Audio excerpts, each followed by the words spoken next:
మీ ఎలాంటి వ్యాపార ప్రకటనలకైనా వెంటనే మా ఛానల్ సంప్రదించండి. అందరికీ నమస్కారం. నేను శిరీష. ఈరోజు మనతో పాటు ఉన్నారు ప్రముఖ ఆధ్యాత్మికవేత్త, astrologer professor doctor Mullapudi Satyanarayana Murthy గారు. గురుగారితో మాట్లాడదాం.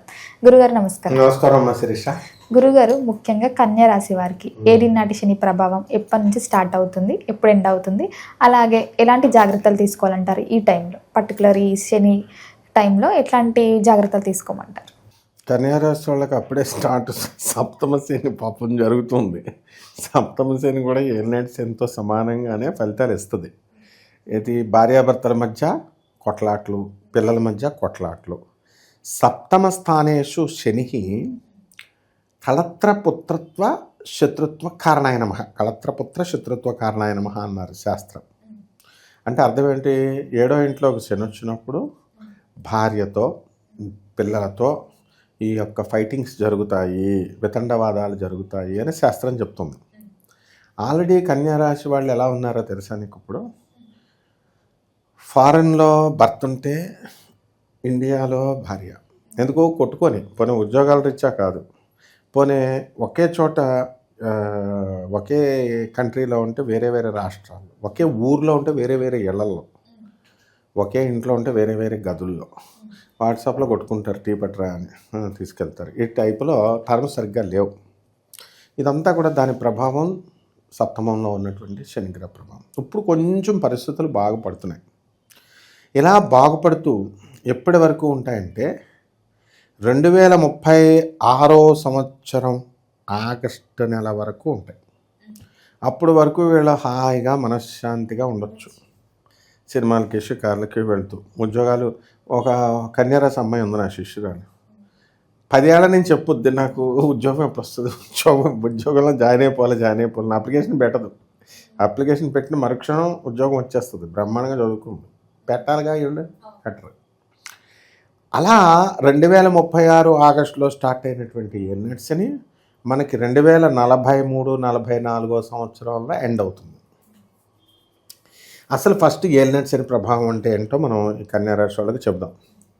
ఈ కన్యారాశి వాళ్ళకి మనకి శని సింహరాశిలో ఉన్నా, లేదా జన్మస్థానమైనటువంటి కన్యారాశిలో ఉన్నా, లేదా ధనస్థానమైనటువంటి తులారాశిలో ఉన్నా, ఇది ఏలినాటి శని అని అంటాం మనం. ఇందులో ఏమవుతుందంటే, ఇప్పుడు సింహరాశిలోకి శని వచ్చేసరికి అసలే అది శత్రుక్షేత్రం.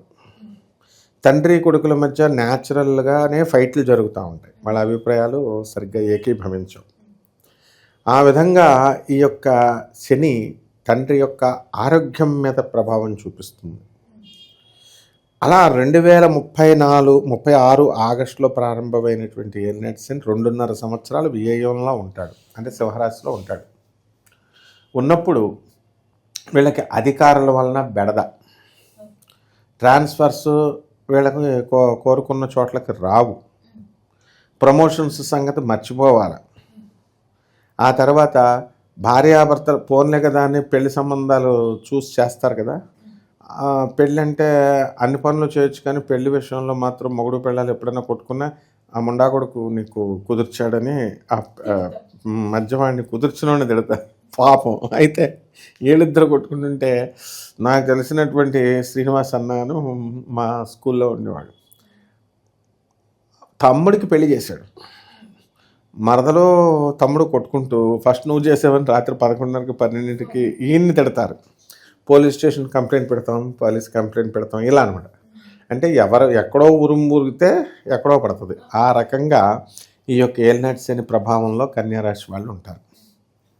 ఇక ముసలోళ్ళందరూ కూడా డబ్బులు దాచుకున్నారు పాపం. కొడుకులకు తెలియకుండా, కోడళ్ళకి తెలియకుండా పాపం ఖర్చు ఉంటాయి, ఏదైనా తినాలే డబ్బాలు పెట్టుకుని. ఈ మోడీ తిన్నంగా ఉండకుండా అప్పట్లో డిమానిటైజేషన్ చేశాడు. 1000 రూపాయల నోట్లు పీకి పడేశాడు. వీళ్ళకి మార్చుకోవడం చేత కాదు, రిజర్వ్ బ్యాంకులకి వెళ్ళి మళ్ళీ ఆ కట్టంతా తీసుకొచ్చి మళ్ళీ కొడుక్కి ఇచ్చి, ఇది ఇలా ఉంటాయన్నమాట పాపం. అంటే అక్కరకు రావు మనం దాచుకున్నటువంటి డబ్బులు. ఆ రకంగా వ్యయం, ఖర్చులు ఎక్కువ. అండ్ మెడిసిన్ మనం తీసుకుంటే దానికి సైడ్ ఎఫెక్ట్లు వచ్చినాయి అంటారు చూడు. సైడ్ ఎఫెక్ట్లు వచ్చి ఇంకా మళ్ళీ దానికి వైద్యం చేయించుకోవాలి. ఏదో ₹1 బిళ్ళ కదా అని ఎక్కువ బిళ్ళ అడగకుండా డాక్టర్ దగ్గరికి వెళ్తే ₹10 ఇవ్వాల్సి వస్తుంది. ₹1 బిళ్ళ మెడికల్ షాప్లో వేసుకుంటే అది రివర్స్ అయిపోయి ఎలర్జీలు వచ్చేసి ఓ 1000 రూపాయలు ఖర్చు అవుతుంది. ఆ టైపులో లోభికి ఖర్చు ఎక్కువ అనే సామెతలాగా వచ్చేస్తుంది. సో ఇది ఫస్ట్ భాగం.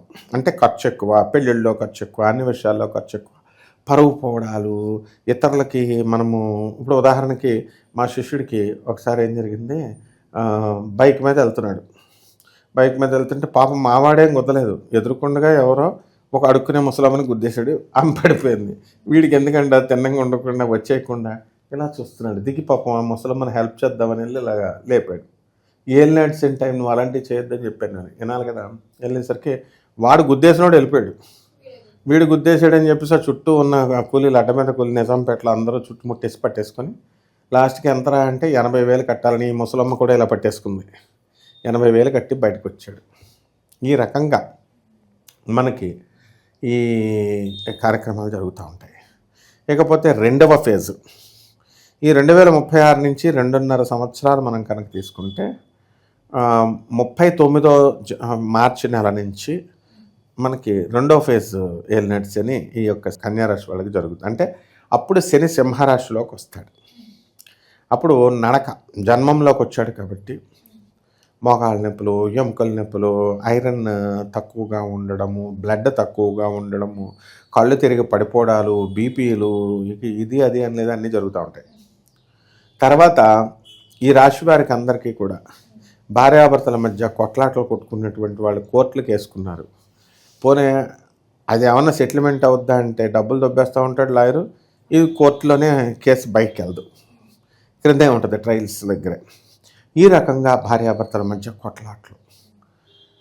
భార్య ఒకడు నాకు వచ్చాడు, మా శిష్యుడు ఏమన్నాడు, సరదాగా ఆఫీస్లో ఒకే ఆఫీస్లో పనిచేస్తున్నారు కదా, నువ్వు మంచి ప్రైవేట్ కంపెనీలో చేసేవాడండి. ఆడవాళ్ళు కొలీగ్స్ మాట్లాడుకుంటారు కదా, మాట్లాడుతుంటే నవ్వులు వినబడుతుంటే పెళ్ళం అబ్జర్వ్ చేసి ఏంటి నీ కాల్తో మాటలు, నువ్వు ఎక్కడున్నావు అసలు, ఫస్ట్ వీడియో కాల్ చేయి అనేదంట. అస్తమానం వీడియో కాల్ చేయడం. వాడు చూసి ఓనర్లు తిడతారు కదా, ఏంటి అస్తమా నీకు గోలని. సరే అయిపోయిన తర్వాత ఈ గోలంతా నాకు ఎందుకని రాజీనామా చేసి పడేశాడు.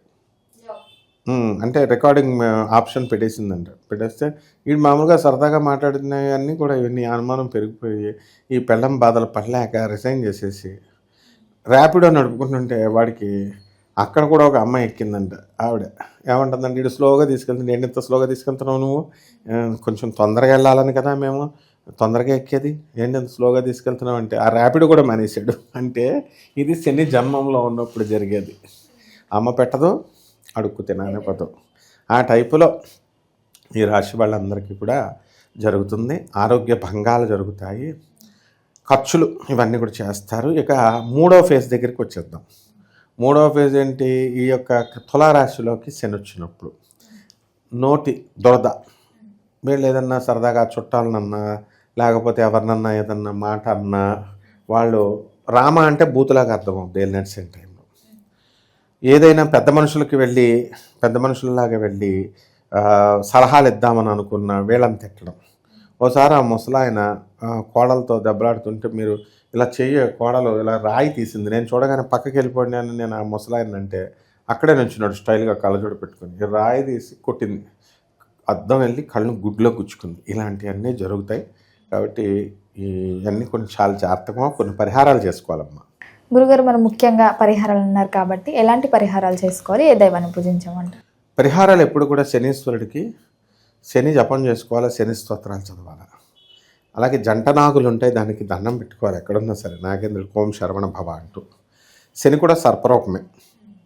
శని ఏలినాటి శని ఇట్లన్నింటికి ఏం చేస్తాం జనరల్గా, సప్తమ శని అయినా ఈ ఏలినాటి శని సమయంలో శనికి అభిషేకం చేసుకుంటాం, తైలాభిషేకం. తర్వాత కిలోంపావు నల్లని వస్త్రాన్ని ఇచ్చి పేద బ్రాహ్మణులకి శనివారం నాడు ఉదయం 8 గంటలకి దానం చేసుకోవాలి. అలాగే దశమహావిద్యల్లో ఒకటైనటువంటి మహాకాళి అమ్మవారి యొక్క హోమాన్ని వీళ్ళు ఇంట్లో జరిపించుకోవడం. అలాగే ఈ అమ్మవారు చక్కగా మనకి ఈ అనుష్ఠానం మంత్రం తీసుకొని అనుష్ఠానం చేయడం, హోమం చేయలేని వాళ్ళు రావి చెట్టు చుట్టూ ప్రదక్షిణాలు. అలాగే ఈ యొక్క జమ్మి చెట్టు అని ఉంటుంది, జుపి కానీ జమ్మి కానీ, ఆ చెట్టు చుట్టూ అది కూడా శనికి సంబంధించింది, ప్రదక్షిణాలు చేసుకొని దానికి నీళ్లు పోయాలా.